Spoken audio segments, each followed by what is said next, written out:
उत्तर प्रदेश का महासचिव बनाया गया था और 4 दिन में आपसे ये पद छीन लिया गया था।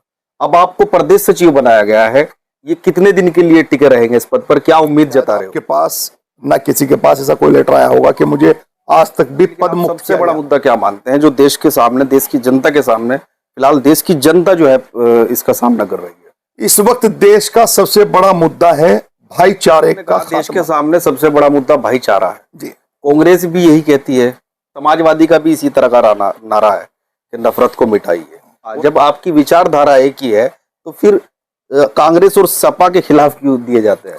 कांग्रेस और सपा के खिलाफ नहीं, प्रत्याशी नहीं बनाया, लेकिन उपचुनाव में प्रत्याशी बनाया। तो फिर हमने टांगड़ाई, उनका कहना है समाजवादी है और लाभारा कि हाँ ये जो बयान है आपका, ये अब भी आप इसी पर टिके हो। शायद आप ये भूल गए कि प्रधानमंत्री जी ने 15 लाख रुपए देने का वादा किया था। आप उनसे सवाल करें तो शायद अच्छा लगेगा, मैं तो सरकार में नहीं हूं, मैं तो विधायक नहीं हूं, लेकिन आप मेरी बातों का, मेरे बयानों का अगर मुझसे सवाल कर रहे हैं, मैं आपको बिल्कुल साफ साफ लफ्जों से बता रहा हूं कि विरोध किसका होगा? विरोध ताकत का होगा। हम लोग ताकत में हैं। अगर आज पत्रकार साथी आप भी मुझसे सवाल कर रहे हो तो मुझे अच्छा लग रहा है, आप सवाल कर रहे हैं, जनता भी सवाल करती है। और सवाल करने से चुनाव लड़ू या चरथावल विधानसभा से चुनाव लड़ू या बुढ़ाना विधानसभा से लड़ू या मुजफ्फरनगर से लड़ू, जहां भी मेरे लीडर का आदेश हो जाएगा। बयान दिया था और कहा था कि भैंस और लावारे वाली कुछ ऐसी बात कही थी। वो चुनाव था जी, चुनाव खत्म, भाषणबाजी खत्म। अब नया चुनाव होगा, नई भाषण होगी, नई जबान होगी, नई बात होगी, सवाल पूछे जाएंगे। पूर्व विधायक उनके पास सुरक्षा नहीं है, लेकिन आप एक ठाट बाट से चलते हैं, गनर आपके पास है। आखिर इसके पीछे की वजह क्या है? इसके पीछे की वजह यह है जी कि मैं एक किसान परिवार से आता हूं, मैं गरीब मजदूर बाप का बेटा हूं और मैं एक लौती संतान हूं अपने घर में। मेरे ऊपर ना कोई ऊपर है ना कोई नीचे, इसलिए दी हुई है, मेरी हिफाजत के लिए दे रखी है, मेरी जान माल की हिफाजत। मेरे छोटे छोटे पूर्व विधायकों की बात कर रहे हैं, जब वो मलाई चाट रहे थे क्या उनसे आपने सवाल किया? जब उनको सांसद कौम ने बनाया तो आपने उनसे आज जाके सवाल किया कि तुम कौम के किस काम आ रहे हो? क्या आपके अंदर फरमान भाई इतनी हिम्मत है कि आप उनकी आंखों में आके डालकर ये सवाल कर सकते हो कि आपको कौम ने सांसद बनाकर भेजा था, लेकिन आज कौम जगह जगह पर पिट रही है, पिस रही है। आज कौम के लिए क्या क्या हो रहा है? क्या आपका एक भी आवाज आ रही है? कहीं निकल गए? आपको फोटो खींचवाने के, वीडियो बनवाने के शौक बहुत है, जगह जगह आप देख रहे हो फोटो वीडियो बनवा रहे लोग बाग। लेकिन आप देखिए चुनाव लड़ने की कयादत भी मजबूत करे, मैं यहां से चुनाव लड़ूंगा, मैं यहां से चुनाव लड़ूंगा, मैं वहां से चुनाव लड़ूंगा। अरे ये तो बताइए, जिस कौम को आप आज एक तरफा कौम की रहनुमाई की बात कर रहे हो, रहबरी की बात कर रहे हो, जब कौम ने तुम्हें सांसद बनाया, विधायक बनाया, एमएलसी बनाया, ये राज्यसभा दी, ये दिया, वो दिया, उस कौम को तुमने तालीम के नाम पर क्या दिया? शिक्षा के नाम पर क्या दिया? सुरक्षा के नाम पर क्या दिया? मां बहनों की इज्जत आप बेआबरू हो रही है, आपने उनके लिए क्या दिया? मैं आपसे पूछना चाहता हूं, आपकी कॉलोनी का क्या हाल है? सड़कों में गड्ढे या गड्ढों में सड़कें हैं। आपने भी सांसद को इतना बड़ा वोट देकर बैठे हैं, क्या इसलिए आपने वोट दिया है कि मतलब वो गड्ढों में सड़कें, सड़कों में गड्ढे? मैं आपसे पूछ रहा हूं पत्रकार साथी, क्या आपकी कॉलोनी का, आपके इलाके का क्या हाल है? बताइए आप। मेरा जो क्षेत्र है वो पुरकाजी में आता है और पुरकाजी के सांसद चंदन चौहान है। मैं इसकी मजम्मत करता हूं कि सांसद चंदन चौहान है और विधायक पुरकाजी के अनिल कुमार है, उनके होने के बावजूद भी हमारे क्षेत्र में विकास नहीं हो रहा है। तो आप देखिए, आखिरी सवाल, कहां से बन गए सांसद, कहां से बन गए विधायक? आप बताइए मुझे। अरे आप लोग वोट दे रहे हो जब ही तो सांसद विधायक बन रहे हैं, या कोई एक तरफा कोई किसी को जिता देगा? सर समाज के लोग वोट करते हैं जब कोई जीत कर जाता है, सर समाज की कुर्बानी होती है जब कोई वहां पर जाकर शपथ लेता है। लेकिन ये सीधा सच्चा तबका सिर्फ वोटों तक सीमित रह जाता है, वोटों तक इसकी लिमिट रह जाती है, गिनती डालने की, लट खाने की इसकी लिमिट रह जाती है जब चुनाव में। लेकिन कोई चुनाव के बाद जाकर ये भी नहीं पूछता। अरशद राणा दावे से कहता है कि मुझे 1 साल प्लस हो गया मीरापुर विधानसभा में, एक आदमी बता दो अगर एक मुकदमा मेरी विधानसभा में कायम हुआ हो और किसी मुकदमे में अरशद राणा का कोई इंटरफेयर रहा हो। जाकर हाथ पैर जोड़ लेता हूं, दोनों को मना लेता हूं कि आप ये पैसा जो इधर उधर झोंकने का काम करने का सोच रहे हो, वो पैसा आप तालीम के मंत्री है, पुरकाजी विधानसभा से विधायक है, उनसे आपकी नजदीकियां बहुत करीब है। जी, मेरी एनडीए के मंत्री से नहीं, मेरी तो उत्तर प्रदेश के हर उस शख्स से नजदीकियां हैं जो एक भाईचारा, ईद हो या रोजा इफ्तारी का कार्यक्रम हो या शादी समारोह का कार्यक्रम करते हैं, तो ईद के कार्यक्रम में हम सभी को इनवाइट करते हैं। वो सपा हो, बीजेपी हो, आरएलडी हो, कोई भी हो, उससे कोई फर्क नहीं पड़ता। और प्रशासन को भी इनवाइट करते हैं, आप भी इनवाइट करते हो, आपके यहाँ भी बीजेपी के लोग जाते हैं, आपके यहाँ भी सपा के लोग जाते हैं। सवाल आप हमसे इसलिए कर रहे हो क्योंकि हम एक सच्चाई की लड़ाई लड़ रहे हैं और इंशाल्लाह इस सच्चाई की लड़ाई चलेगी। तो मेरे हर नेता से होता है जी, जो जनता के बुनियादी सवाल है, जी, जी, जमीन से जुड़े हुए सवाल है, जो लोगों के मन में है, वो सारे सवाल करने भी चाहिए, लोगों को पता भी लगना चाहिए, क्योंकि आपने स्पष्टीकरण दिया, बताया कि किस किस तरह की कंडीशन है। अब मेरा आखिरी सवाल है, जनपद मुजफ्फरनगर के अंदर आप क्या अहम मुद्दे मानते हैं जो नेता पूरे नहीं कर पा रहे? फरमान अब्बास साहब सवाल करते हैं और जिस तरह बेबाकी के साथ में ये खबर प्रकाशित करते हैं, इनके चैनल को फॉलो करो, लाइक करो, शेयर करो और मुझ जैसे एक कार्यकर्ता को ज्यादा से ज्यादा मैं हूं फरमान अब्बासी, जनपद मुजफ्फरनगर का वो चेहरा अरशद राणा के नाम से जो मशहूर है। पिछले दिनों उपचुनाव, मीरापुर उपचुनाव से जो MIM पार्टी से चुनाव लड़ चुके हैं, उसके बाद से सुर्खियों में है और सुर्खियों में लगातार बने हुए हैं। अभी MIM पार्टी ने उन्हें बड़ी जिम्मेदारी दी है, उत्तर प्रदेश का सचिव बनाया है। उन्हीं से हम डायरेक्ट बात कर लेते हैं। सबसे पहले तो आपका स्वागत है, आपको पार्टी ने इतनी बड़ी जिम्मेदारी दी है, उत्तर प्रदेश का सचिव बनाया है, उसके लिए सबसे पहले आपको शुभकामनाएं देते हैं।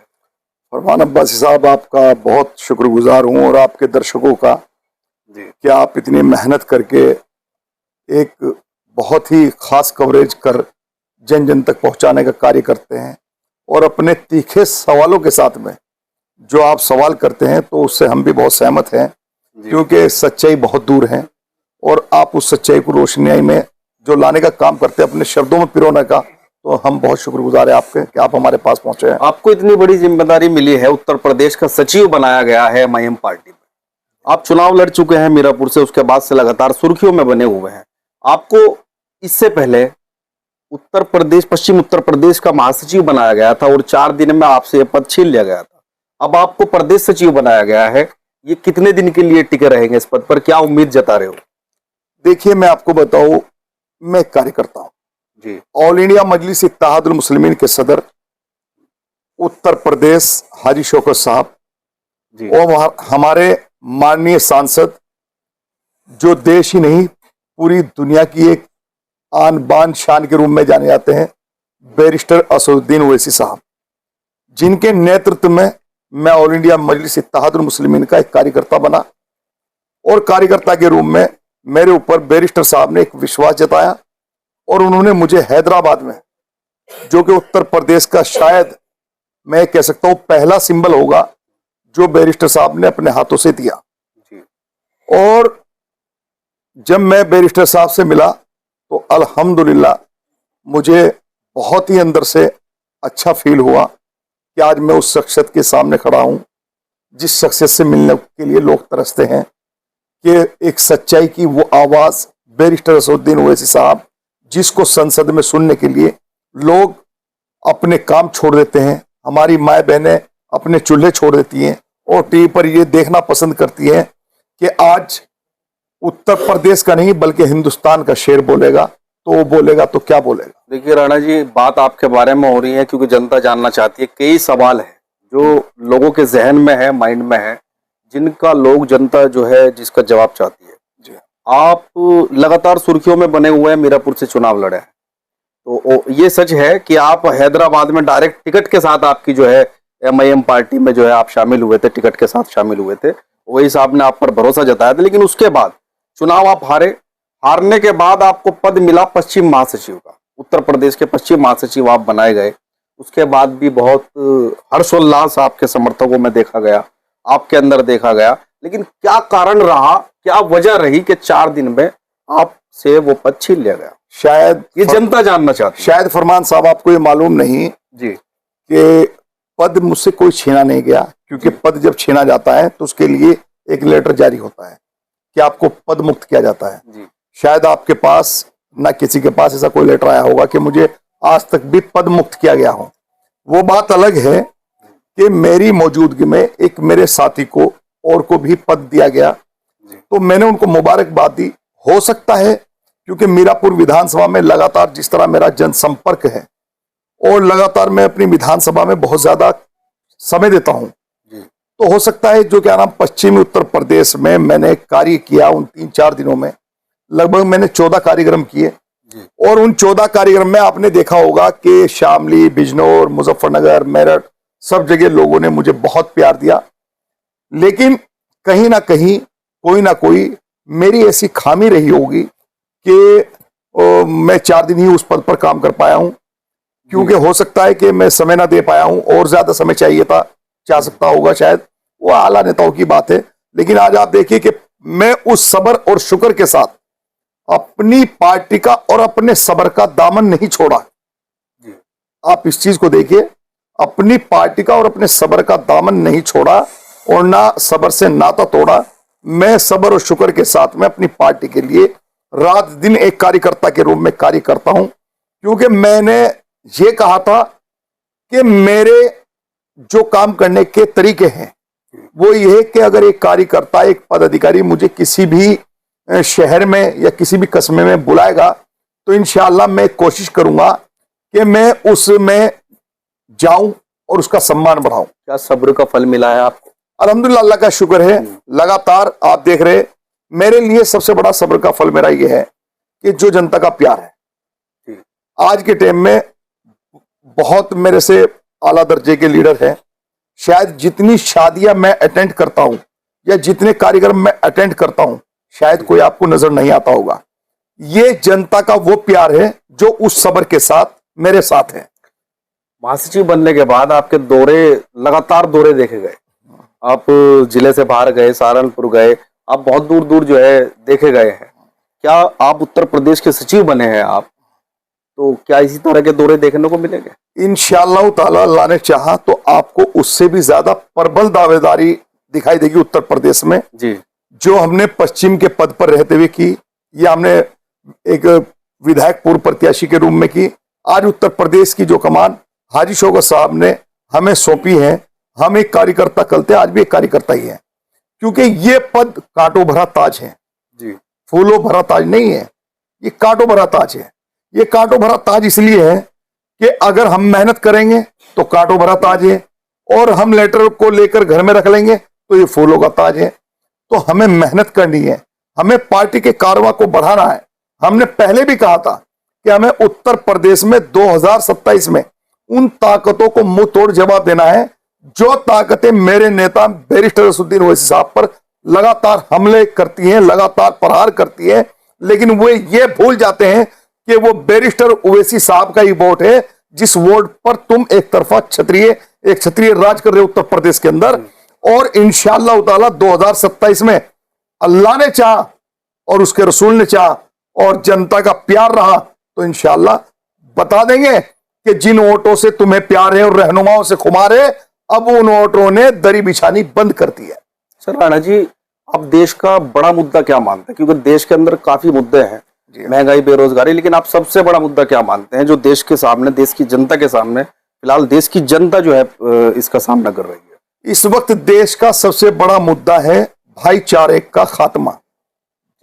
जो भाईचारे का एक खात्मा हो रहा है, जो आपस में एक तीर और तलवार खींच रहे हैं, जो आपस में जबान दराजी हो रही है, जो फेसबुक व्हाट्सएप पर तरह तरह की उल्टी सीधी रीतो रिवाज चल रहे हैं, अगर उन पर वक्त रहते हुए कानूनी कार्रवाई हो जाए और उत्तर प्रदेश की सरकार और देश के प्रधानमंत्री उनके खिलाफ एक्शन में आ जाए तो शायद मेरे ख्याल से यह मुद्दा अगर खत्म हो जाए तो इससे बड़ा कोई मुद्दा मैं नहीं मानता हूं। दूसरा, आपने बड़े मुद्दे की बात करी है, सबसे बड़ा मुद्दा तो भाईचारा है। अगर भाईचारा नहीं होगा तो कुछ नहीं होगा, अगर भाईचारा होगा तो सब कुछ होगा। बेरोजगारी जिस तरीके से आज चरम पर है, मॉब लिंचिंग जिस तरीके से आज तरह तरह कहीं ना कहीं, कभी ट्रेन में, कभी कहीं किसी ना किसी रूम में आपको देखने को मिलती है। लेकिन मैं पूछना चाहता हूं, जो पार्टी उत्तर प्रदेश में राज करना तो चाहती है लेकिन उनकी आवाज जबान से बाहर क्यों नहीं आती इन मुद्दों पर? क्या आप देख सकते हैं कि समाजवादी पार्टी के मुखिया अखिलेश यादव किसी तरह की कोई बात जिन लोगों पर राज कर रहे हैं, जिन लोगों को बदनाम करके रख दिया कि ये बीजेपी को वोट नहीं करेंगे, सिर्फ अखिलेश यादव को वोट करेंगे, जिस अखिलेश यादव को वो वोट कर रहे हैं वे अखिलेश यादव साहब उनका नेतृत्व किस रूप में कर रहे हैं? जब आजम खान साहब जैसे शख्सियत का नेतृत्व नहीं हो पाया तो आप मुसलमान का क्या नेतृत्व मान रहे हैं आप? अभी आपने कहा देश के सामने सबसे बड़ा मुद्दा भाईचारा है जी। कांग्रेस भी यही कहती है कि मोहब्बत की दुकान खोली है, समाजवादी का भी इसी तरह का नारा है कि नफरत को मिटाइए, और आप भी यही कह रहे हैं कि जो सबसे बड़ा मुद्दा देश के सामने है वो भाईचारा है। तो फिर आपके जो बयान होते हैं, आपके नेताओं के बयान होते हैं, वो कांग्रेस और सपा, जब आपकी विचारधारा एक ही है तो फिर कांग्रेस और सपा के खिलाफ क्यों दिए जाते हैं? कांग्रेस और सपा के खिलाफ नहीं जी। हमारा जो नारा है उस विचारधारा के खिलाफ है, जिस विचारधारा को लेकर लोगों का वोट लूटने का काम करते हैं, लोगों का वोट चोरी करने का काम करते हैं, लेकिन जब उन्हीं को जरूरत होती है एक सहारे की तो उस वक्त वो बेसहारा नजर आते हैं। तो मैं पूछना चाहता हूं आपके चैनल के माध्यम से कि समाजवादी या कांग्रेस की पार्टी आज नाम मुसलमान से भी परहेज करती है। आप बताइए कि आज क्या मुसलमान का नाम भी लेना गवारा नहीं कर रहे हैं लोग? अगर आप देखिए 2022 के चुनाव में जिस समाजवादी पार्टी और कांग्रेस पार्टी की आप बात कर रहे हैं, उस समाजवादी पार्टी और कांग्रेस पार्टी 2022 के चुनाव में एक भी मुसलमान को यहां प्रत्याशी नहीं बनाया, क्योंकि आपको वोटरों से प्यार है, आपको नेताओं की जो कुर्ते उनको खोटी पर टंगाना है। आप नहीं चाहते कि मुसलमान की लीडरशिप पैदा हो, आप नहीं चाहते कि मुसलमान का नेतृत्व करने वाले पैदा हो। बैरिस्टर असदुद्दीन ओवैसी साहब की वोट हर विधानसभा पर 1 लाख से लेकर 2.25 लाख लगभग पश्चिमी उत्तर प्रदेश के अंदर, लेकिन कोई हमारे से गठबंधन करना नहीं चाहिए था। अभी आपने कहा कि समाजवादी मुस्लिमों का नाम नहीं लेना चाहती और पूरे जनपद के अंदर किसी भी विधानसभा में 2022 में प्रत्याशी नहीं बनाया, लेकिन उपचुनाव में प्रत्याशी बनाया। तो फिर हमने टांग अड़ाई, उनका कहना है समाजवादी के लोग। नहीं नहीं नहीं, हमारी पार्टी जी मीरापुर उपचुनाव, हमारी पार्टी चुनाव लड़ी और हमारी पार्टी का नेतृत्व मुझ कार्यकर्ता को मिला जो मैंने किया। लेकिन रहा सवाल इस बात का, यही तो आपको मैं समझा रहा हूं कि जब बैरिस्टर असदुद्दीन ओवैसी साहब का कार्यकर्ता मैदान में आ गया तो उस वक्त समाजवादी पार्टी ने भी अपना मैदान में उतार दिया।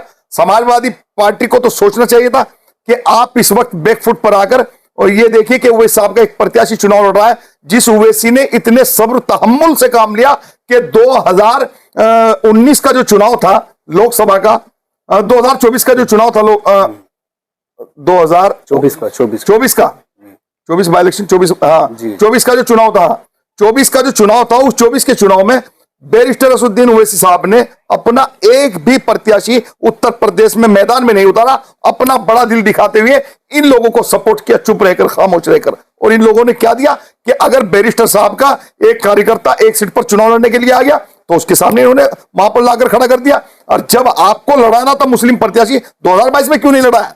वो तो इनको सिर्फ एज ए मुस्लिम को एक तरीके से ये वोट कटवा लोग हैं, इन्होंने वोट काटने का काम किया ओवैसी साहब का, और हमारी वोट काटकर हमें नुकसान देने का काम किया।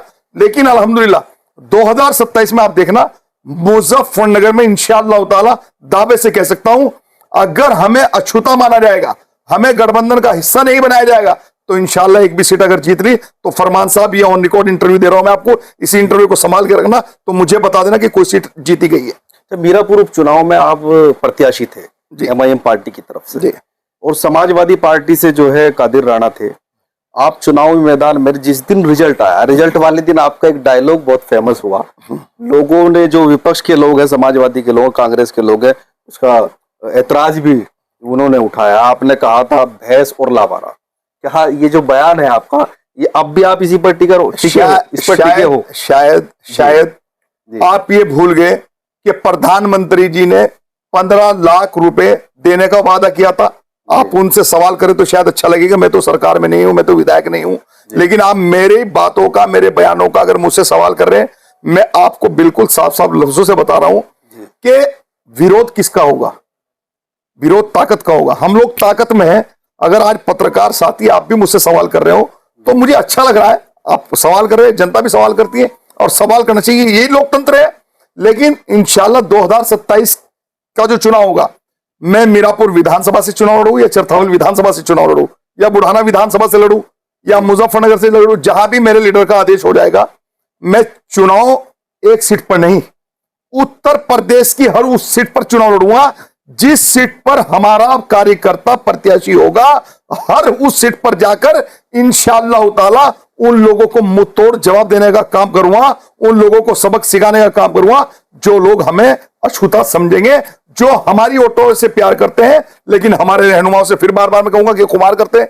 क्यों 1% वाले को भी 54 भी रुपए में चल ली, रुपात रुपए में चली रहा, 98 भी सवा में चल ली, 12 1.5 में चल ले, सबकी पूछ है। लेकिन जो एक मजबूत बैंक वोट है हमारी कौम का, हमें साझेदारी देने में दिक्कत क्या है? अगर हमारे नेता एक कौम के लीडर होते, जब भी आप ये बात कहते हैं, आप देखिए 126 या 127 महाराष्ट्र में हमारे चुनाव जीत कर आए आपके सामने, हमारे 5 विधायक बिहार में जीत कर आए, हमें सर्व समाज के लोग वोट करते हैं, इसलिए हम चुनाव जीत रहे हैं। और इंशाल्लाह आप देखना कि 2027 का चुनाव होगा वो इंशाल्लाह उत्तर प्रदेश में ऐतिहासिक चुनाव होगा। राणा जी, मेरा ये सवाल है, सवाल का आपने जवाब नहीं दिया। जी देखिए, नेता चुनाव में भाषण देता है। अभी आपने कहा कि मोदी जी ने जो है बयान दिया था 15 लाख वाला। जी, इसके अलावा भी काफी नेता हैं जो बयान देते हैं लेकिन वादे पूरे नहीं कर पाते हैं। इस तरह की भी बातें निकल के सामने आती है, फिर जनता सवाल भी उठाती है। जी जी। मेरा सवाल ये है कि आपने बयान दिया था और कहा था कि भैंस और लावारे वाली कुछ ऐसी बात कही थी। वो चुनाव था जी, चुनाव खत्म, भाषणबाजी खत्म, अब नया चुनाव होगा, नई भाषण होगी, नई जबान होगी, नई बात होगी, सवाल पूछे जाएंगे। क्योंकि हमें जो कमजोर समझता है इंशाल्लाह उसे ताकत के साथ में अल्लाह ने चाह, उसके रसूल ने चाह, तो मेरी कौम के लोग और वो सर समाज के लोग जो सेकुलर अपने आप को कहते हैं और जो सेकुलर है, इंशाल्लाह वो लोग मुंह तोड़ जवाब देंगे। आप देख रहे हैं ना कि मीरापुर विधानसभा उत्तर प्रदेश में सबसे पहली सीट होगी जो सबसे पहले जीती जाएगी इंशाल्लाह। अच्छा, एक बहुत इंपॉर्टेंट सवाल है, उत्तर प्रदेश के अंदर जो पूर्व विधायक और पूर्व सांसद है जी, लोगों का कहना है, जनता का कहना है, विपक्ष का भी ये आरोप है, कई लोगों ने ये बात कही है कि जो पूर्व सांसद है, पूर्व विधायक है, उनके पास सुरक्षा नहीं है। लेकिन आप एक ठाट बाट से चलते हैं, गनर आपके पास है, आखिर इसके पीछे की वजह क्या है? इसके पीछे की वजह यह है जी कि मैं एक किसान परिवार से आता हूं, मैं एक गरीब मजदूर बाप का बेटा हूं और मैं एक लौती संतान हूं अपने घर में। मेरे ऊपर ना कोई ऊपर है ना कोई नीचे है, मैं फैमिली में एक अकेला हुआ है। और मेरा जो चुनाव था आपको पता है कैसा चुनाव था, किस तरीके का चुनाव था और किस तरीके से लोगों ने कयास लगाए थे कि अरशद राणा बैठ जाएगा, अरशद राणा बिक जाएगा। ना अरशद राणा बिका और ना टूटा और ना कोई खरीद पाया। मैं मजबूती के साथ में अपने चुनाव को लड़ा। तो मेरी सुरक्षा ये सरकार की जिम्मेदारी है, प्रशासन की जिम्मेदारी है कि जहां मैं मजबूती के साथ में अपनी पार्टी के डंडे झंडे को रात दिन लेकर चल रहा हूं। ना मुझे रात का पता है ना दिन का पता है, आप किसी भी समय देख सकते हैं, मुझे क्षेत्र में मिलूंगा मैं आपको कहीं ना कहीं। तो ये सुरक्षा की जिम्मेदारी मेरे जो प्रशासन है मुजफ्फरनगर का, उसकी जिम्मेदारी है। और मैं शुक्रगुजार हूं कि प्रशासन ने मेरी परेशानी और मेरी परिस्थितियों को देखकर, आपके सामने भी धमकी भी आई थी, मुझे आपने देखा होगा, धमकी भी आई थी और फिर उसके खिलाफ कार्रवाई भी हुई है। और पता नहीं किस किस तरह की और भी उल्टी सीधी चीजें आती रहती है, कोई किसी के सामने धमकी देता है। तो प्रशासन एलआईयू की जो रिपोर्ट है वो है कि हाँ, अरशद राणा बिल्कुल वाकई में कहीं ना कहीं डिस्टर्ब है, अकेला है, तो उसे सुरक्षा जरूर मुहैया करनी चाहिए। तो प्रशासन ने सुरक्षा मुझे इसलिए दी हुई है, मेरी हिफाजत के लिए दे रखी है, मेरी जान माल की हिफाजत, मेरे छोटे छोटे बच्चे हैं उनकी हिफाजत के लिए दे रखी है। और ये आगे भी मैं आपसे बता दूं कि जो पूर्व सांसद पूर्व विधायकों की बात कर रहे हैं, जब वो मलाई चाट रहे थे, क्या उनसे आपने सवाल किया?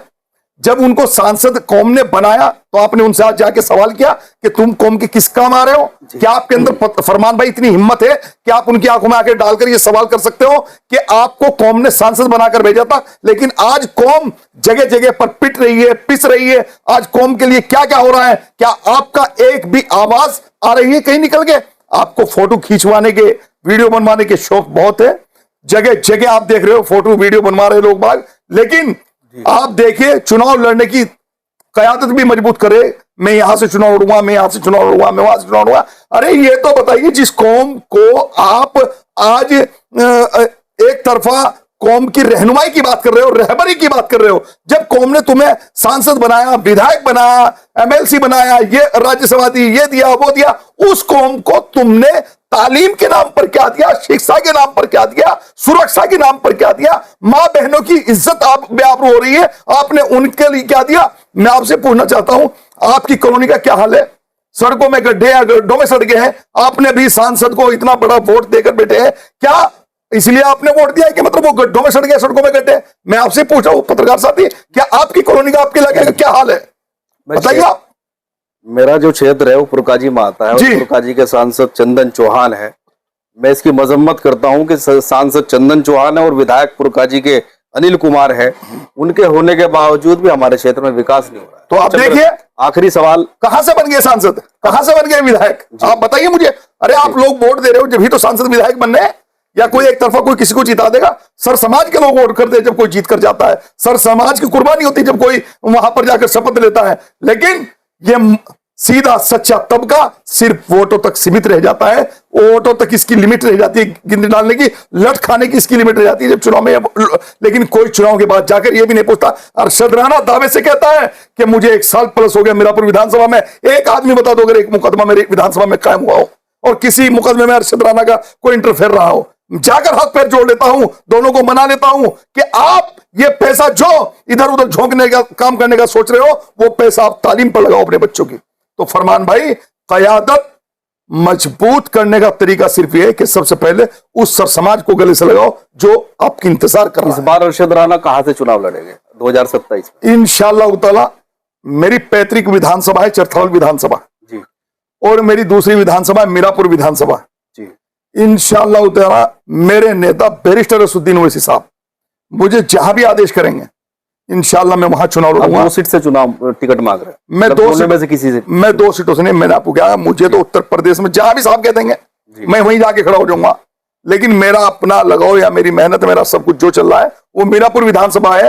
लेकिन उस टाइम की परिस्थिति क्या होगी, उन परिस्थितियों पर मीरापुर पर ही दावेदारी क्यों नहीं? क्योंकि मीरापुर में अच्छी खासी आपको वोट मिली है, मीरापुर की जनता आपसे प्यार करती है। नहीं हो, कभी कभी ऐसा हो जाता है कि मैं अपने नेताओं से ऊपर नहीं हो सकता। जो मेरे नेताओं का आदेश होगा इंशाल्लाह उसी पर मैं काम करूंगा। लेकिन मेरी पूरी तैयारी, मुकम्मल तैयारी, मीरापुर विधानसभा है।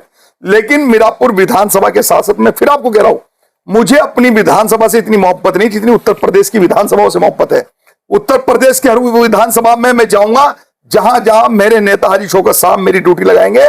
मेरी तमन्ना यह है कि अब की बार कम से कम ज्यादा नहीं 200 विधायक तो उत्तर प्रदेश से ऑल इंडिया मजलिस इत्तेहादुल मुस्लिमीन के जीत कर जाए इंशाअल्लाह ताला। एक सवाल और है जो लोगों के मन में है, लोग करते हैं कि जो एनडीए के मंत्री है, पुरकाजी विधानसभा से विधायक है, उनसे आपकी नजदीकियां बहुत करीब है। जी, मेरी एनडीए के मंत्री से नहीं, मेरी तो उत्तर प्रदेश के हर उस शख्स से नजदीकियां हैं जो एक भाईचारा, ईद हो या रोजा इफ्तारी का कार्यक्रम हो या शादी समारोह, तो शादी समारोह में भी अगर आपके यहां शादी होगी तो मुझे ये मालूम नहीं कि आप किस पार्टी से बिलोंग करते हैं, मेरा फर्ज है आपके यहां जाना और आपका सम्मान बढ़ाना।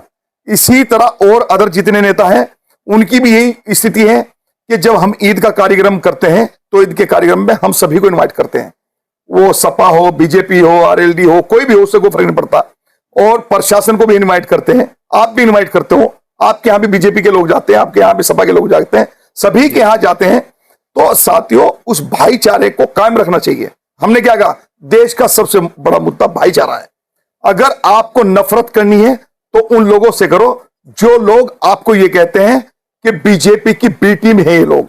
अरे पूछे आरएलडी वालों से जाकर कि बीजेपी की बी टीम कौन है। आरएलडी जो गोद में बीजेपी की बैठी है वो बी टीम है या अरशद राणा बीजेपी की बी टीम है? आप जाकर पूछे समाजवादी के लोगों से कि बीजेपी की बी टीम कौन है। क्या मिस्टर अखिलेश यादव ये भूल गए कि उत्तर प्रदेश में बैरिस्टर असुद्दीन ओवैसी साहब अगर चुनाव अलग लड़ेंगे तो उनकी कयादत एक मजबूत तरीके से उनको मजबूती देने का काम करेगी। तो क्यों ना तुम भी वैसे साहब से भाई गठबंधन कर ले। लेकिन उनको इसलिए गठबंधन नहीं करना, जितना उनको बीजेपी कहेगी उतना ही वो चलेंगे। और उतना ही जिस तरह कांग्रेस ने 294 सीटों पर ममता को हराने का काम किया है। क्या 294 सीट पे कभी कांग्रेस लड़ी है? आप बताइए मुझे। तो इसका मतलब क्या है सीधा साधा, हम कितनी सीटों पर लड़े हैं? हम बंगाल में 11 सीटों पर चुनाव लड़े हैं और वहां 294 सीटों पर लड़े। हम दिल्ली में 2 सीटों पर लड़े, हमने बीजेपी की सरकार बनवा दी। और जो सारी सीटों पर लड़े उनकी कांग्रेस सर। बताओ आप, मान्यवर सवाल आप हमसे इसलिए कर रहे हो क्योंकि हम एक सच्चाई की लड़ाई लड़ रहे हैं और इंशाल्लाह इस सच्चाई की ये लड़ाई सवाल जारी तो मेरे हर नेता से जी, होता है जी। जो जनता के बुनियादी सवाल है, जी, जी, जी। जमीन से जुड़े हुए जी, सवाल है, जो लोगों के मन में है, वो सारे सवाल करने भी चाहिए, लोगों को पता भी लगना चाहिए, जी। क्योंकि आपने स्पष्टीकरण दिया, बताया कि किस किस तरह की कंडीशन है। अब मेरा आखिरी सवाल है, जनपद मुजफ्फरनगर के अंदर आप क्या अहम मुद्दे मानते हैं जो नेता पूरे नहीं कर पा रहे हैं, जो सरकारों पूरे नहीं हो पा रहे हैं? मुजफ्फरनगर के अंदर जी, सरकार की नाकामी और खामी यह है कि आप देखें कि सरेंडर की मारामारी क्या चल रही है। आज सरेंडर 2000-2500 रुपए का ब्लैक में खुलेआम बिक रहा है और सरकार का कोई चाबुक नहीं चल रहा, सिर्फ बातों बातों में सरकार चल रही है। आप दूसरी चीजें देखिए कि आज जिस तरीके से एक कौम को टारगेट किया जा रहा है कि अगर मान लिया कोई बात एक कौम की तरफ से कोई भी किसी तरह की कोई बात हो जाए तो उसको तुरंत मुकदमा लिख दिया जाता है। अगर दूसरे लोग कैसी भी वीडियो बना के डाल दे जिनकी गलत मानसिकता है उन पर कोई कार्रवाई नहीं होती, तो ऐसे लोगों को छूट दे रहे हैं। तीसरी बात, जो तालीम का रास्ता है, शिक्षा का रास्ता है, उस पर मुझे बताइए किस प्रतिनिधि का क्या ध्यान है? किसी ने कॉलेज को बनाने की बात करी, किसी ने स्कूल को बनाने की बात करी। चौथी बात आप देखिए कि जिस तरह मुजफ्फरनगर में एक आम आदमी त्रस्त है कि जहां पर महंगाई बेशुमार है और मजदूरी 400 रुपए है, 500 रुपए है, 300 रुपए है, वो मजदूर अब उस मजदूरी में किस तरीके से अपने घर चलाने का काम करे? सरकार ने कौन सी ऐसी पॉलिसी बनाई है जो गरीब और मजदूर बेसहारा, अगर मान लिया ये 2 किलो 4 किलो गेहूं आटा देने से घर नहीं चलता, घर उसकी रोजी की बरकत से चलेगा जब वो कमाने जाएगा, जब उसको अच्छा रोजगार मिलेगा। लेकिन आप मेरी विधानसभा में जाइए, खाईखेड़ा गांव की बात बता रहा हूं मैं आपको, खाईखेड़ा में एक आदमी की नौकरी इसलिए नहीं लगी कि उसने एक अच्छी मोटी रकम रिश्वत में नहीं दी। वो ऐसी समाज से आता है, उसने अपना दुखड़ा मेरे सामने रोया। उसने कहा कि आप ये देखिए मेरी डिग्रियां ये रही, ये सारी डिग्रियां लेने के बाद में, लेकिन नंबर आने के बाद में ज्वाइनिंग लेटर उसको इसलिए मिला कि वो रिश्वत नहीं दे पाया। तो कितनी बड़ी नाकामी है। अच्छा, अगर आपको मीरापुर से टिकट मिलता है जी, और मीरापुर से ही दावेदार होते हैं कादिर राणा, क्या पहले की तरह जिस तरह बेबाकी से आप चुनाव लड़े हैं, जी, आंखों में आंखें डालकर, जी, क्या उसी तरीके से चुनाव लड़ेंगे? देखिए मेरी बात सुनिए आप। जी, कादिर राणा हमारे बड़े हैं और हमारे रिश्तों के चाचा भी हैं, लेकिन अगर बात आप चुनाव भी कर रहे हैं तो चुनाव में ना कोई किसी का चाचा है ना कोई किसी का भतीजा है। चुनाव जनता लड़ती है, चुनाव अरशद राणा नहीं लड़ेगा, मेरे समर्थक लड़ेंगे और मेरे समर्थकों की जो आवाज है वो ऑल इंडिया मजलिस इत्तेहादुल मुस्लिमीन है। ठीक है, क्या संदेश देना चाहेंगे समर्थक? मैं आपके चैनल के माध्यम से यही संदेश देना चाहता हूं कि जिस तरह बेबाकी से फरमान अब्बास साहब सवाल करते हैं और जिस तरह बेबाकी के साथ में ये खबर प्रकाशित करते हैं, इनके चैनल को फॉलो करो, लाइक करो, शेयर करो और मुझ जैसे एक कार्यकर्ता को ज्यादा से ज्यादा सपोर्ट करो। यही बस मैं आपसे दरखास्त करना चाहता हूं। ऑल इंडिया मजलिस इत्तेहादुल मुस्लिमीन जिंदाबाद, जिंदाबाद, जिंदाबाद। शुक्रिया बहुत बहुत हमसे बात करने का। शुक्रिया।